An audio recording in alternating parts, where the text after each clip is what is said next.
Europe 1. Et la politique, Hélène Jouan. La France Insoumise vient de lancer une votation citoyenne pour sortir du nucléaire. Jean-Luc Mélenchon rencontre d'ailleurs aujourd'hui l'ex-premier ministre japonais en poste au moment de la catastrophe de Fukushima.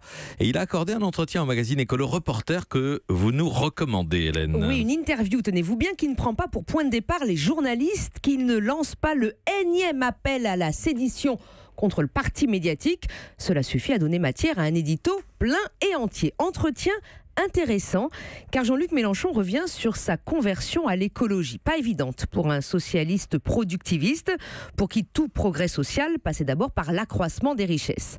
Je me rappelle avoir entendu des argumentaires, raconte-t-il, du type « Les capitalistes proposent des Mercedes pour les riches et des 2 chevaux pour les pauvres. Eh bien nous, c'est Mercedes pour tout le monde ».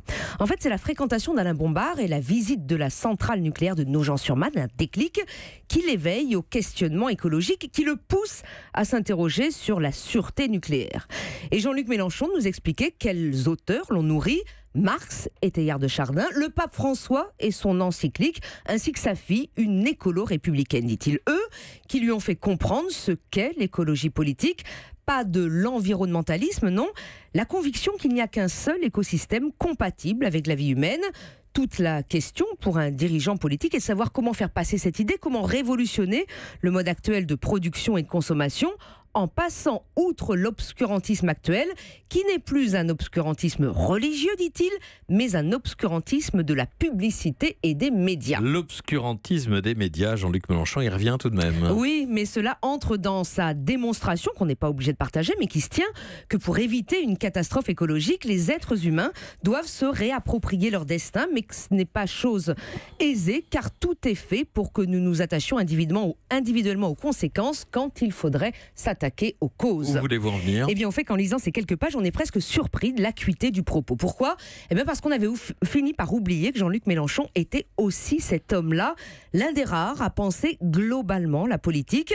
À quoi sert-il de faire de la politique si l'on ne veut pas changer les choses, sinon changer la vie, pour reprendre un slogan d'un homme qu'il a tant aimé. Mélenchon se perd tellement en invectives, refuse tellement le débat au sein même de son parti, éructe si fort à chaque fois qu'il perd quand il croyait gagner, c'est encore le cas pour les 2 dernières législatives partielles, qu'il finit par se perdre lui-même.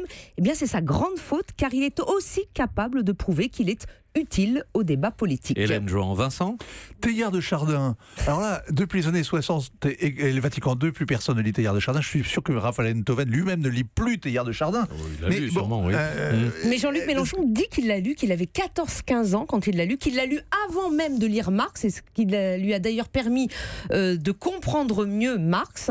Donc c'est aussi la formation de Jean-Luc Mélenchon, qui vient d'un milieu catholique et qui raconte eh bien, cette formation idéologique. Il dit aussi que, par exemple, l'encyclique du pape sur la question écologique est quelque chose qui l'a beaucoup intéressé. C'est intéressant, non, de savoir ça de Jean-Luc Mélenchon. Ça doit être le seul homme politique français qui lit Teilhard de Chardin et les encycliques du pape. Vincent, je vous assure, Teilhard de Chardin était lu encore dans les années 60 et 70. Hein. Oui, 60, 70. Ouais. Voilà, c'est ça. Moi, j'étais pas né. Europe